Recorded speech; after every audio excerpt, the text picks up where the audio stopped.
What is up, guys, and welcome back to another beautiful day in Stanford, California. I'm gonna be honest with you guys, I actually recorded this video yesterday, but as I was editing today, I didn't really like my first take, so I'm gonna go through it again and have a little more fun with it. But essentially today, I just wanted to talk you through my 10 best racing tips, especially as they pertain to track, and hopefully just have a good time with it. So thank you for watching this far. If you find any of these helpful, feel free to leave a like, and let's get into it.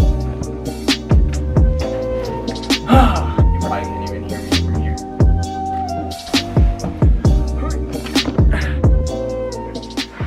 Okay, so my first tip on the list is to focus on your start. Now, initially this might seem like a common sense tip, but I find it's something that I think I forget about more than I should.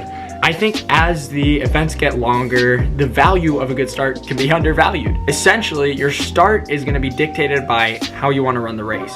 You might have a slower seed, or the guys in your heat just run faster times in the past than you, so you might be good to just hang in the pack and roll with it. But on the other hand, you might be at the top of your seed and you might have to dictate the race to get the result that you want. So a good start can really help you set the tone and set the pace for the race that you want to run. Essentially, if you want to get to the front of the pack, make sure that you do it early, because otherwise you're going to be expending a lot of energy that you don't have to. Likewise, if you're comfortable just going with the pace, you're racing a championship event and you might want to sit and kick, maybe it's okay to let a couple of guys go out in front of you. So know what you're going to do before you get to the start line, and that'll help you in those early stages in the race. Tip number 2, do not be afraid to be aggressive. I know that distance runners can tend to be a bit on the smaller side, but every once in a while you get the big guy running down the track who just is going to be pushing everyone out of the way. And I think one of the most important things, especially racing indoor track where it's very cramped, is make sure that you stand your ground. Don't be pushing anyone off the track. Definitely don't get yourself disqualified, but don't let yourself be bullied,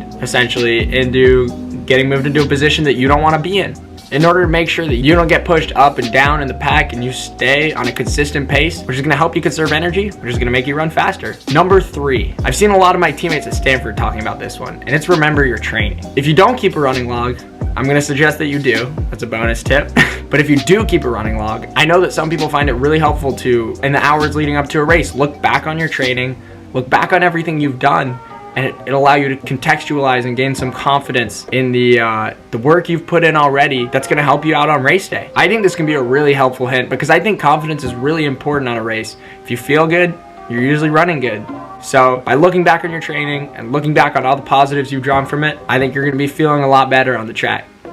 Let's switch up the location.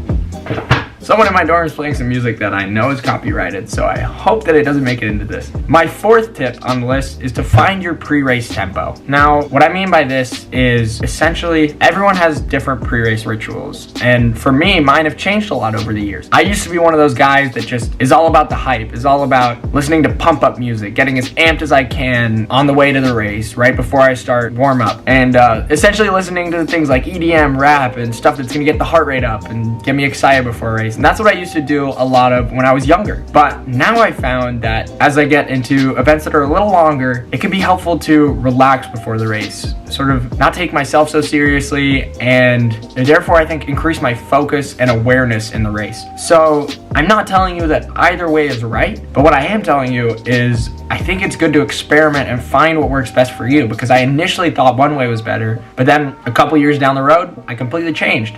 So finding your pre-race tempo is going to help you find what works best for you on a personal level, and when you find what works best for you, it's inevitably going to help you race better. Number 5, pass on the straightaways. Now, I've been told this for years now, but essentially the idea is if you're back in a pack and you need to move up, do not make your moves around the curves. You're going to be running much more distance than if you were to just wait, bide your time, and pass on the straightaways on a track. I don't know how the math or the physics works out exactly, but I know that it's right. And just based on personal experience, it feels way better, especially on a 400-meter outdoor track that's gonna have longer straightaways. Bide your time, make sure it's a good opportunity, wait for that straightaway, and then gun it.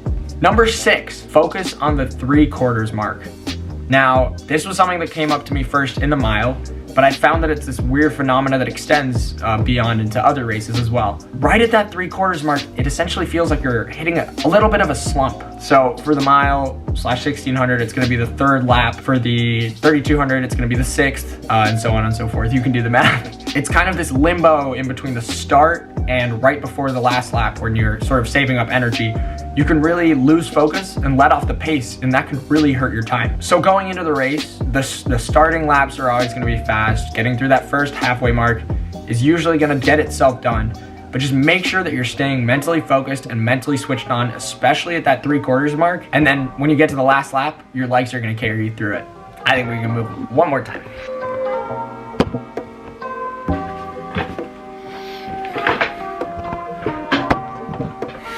Perfect. Okay, last couple of tips here. Number 7, hold on to the pack. I'm sure that if you've raced a lot, you've heard this before, but this is a psychological phenomena that just cannot be understated in a race. The complete difference in what you feel when you're running as part of a pack versus when you've either fallen off or gone ahead and you're alone is completely different. It's so much harder to just settle into the pace when you're the one who has to do all the work. If you're going up ahead of the pack, that's okay. That's good. Winning is good. So I'm not going to discourage that. But when you're in a situation where you're falling back in a race and you might be letting go of the pack, one of the most important things I can emphasize is just doing everything you can to make sure you stay connected, because that pack is going to pull you through the toughest parts of the race, keep you connected, keep you on pace, and almost every time when you stay connected, it's going to improve the alternative, which is you falling off and potentially exponentially slowing down. Tip number 8, set yourself goals. Now my teammate Ryan Oosting feels very passionately about this one, and after talking to him a lot about it, I totally agree. I think that setting goals can help you sort of inch beyond what you thought you could do before. Setting a goal gives you aspiration, which is going to elevate your purpose both in training and in racing. When you have something tangible that you're pursuing, ironically time isn't really tangible, but when you have a tangible goal that you're pursuing and you've really set your mind on accomplishing it, it's not only going to make pushing beyond in a race easier, it's going to keep you on track with the little things in practice like stretching, drills, getting in your core. It's going to keep you locked in, it's going to make you stronger, and a goal is going to give you purpose, which is going to make you faster. Number 9. Now this is a tip I saw first from the master himself, Eliud Kipchoge, and that is to smile when it hurts. This is a bit of a weird one. If you haven't been told this tip before, it's probably a little confusing, but much like holding on to the pack, it also is something that's based in psychology. By smiling through the pain, you somehow trick your brain into thinking that you're not hurting as bad as you really are.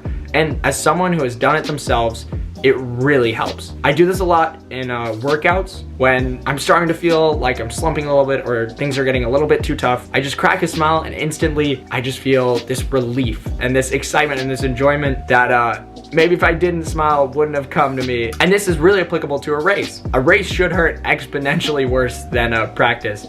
So when you're getting to maybe that critical mark, maybe it's that 3/4 mark we talked about earlier, just try cracking a smile and try feeling that just sense of relief that washes over you, and it should give you the ability to have a second win and keep chugging through that race. Final tip, number 10. This is something I've been working on myself a lot lately, and it's always racing to win. I'm talking about taking every opportunity to race, making it as competitive as possible, and pushing yourself to achieve as much as possible. So this has really heightened my drive and my ability to compete on race day. No matter if it's just a simple race and there's no reward for winning, it makes it so that when that front guy goes, you always want to go with him. I think that by recontextualizing your goals in the race and always making sure that you're pushing for that first spot, it's gonna make you a lot more inclined to just gun it down that home stretch, grit your teeth, and push through it. And just like all these other tips, I think it's gonna make you faster.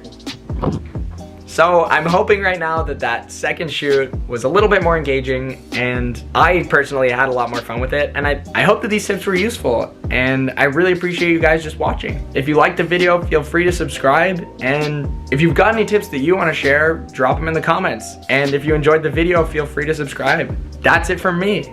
Thank you for watching, and I guess I'll see you next week.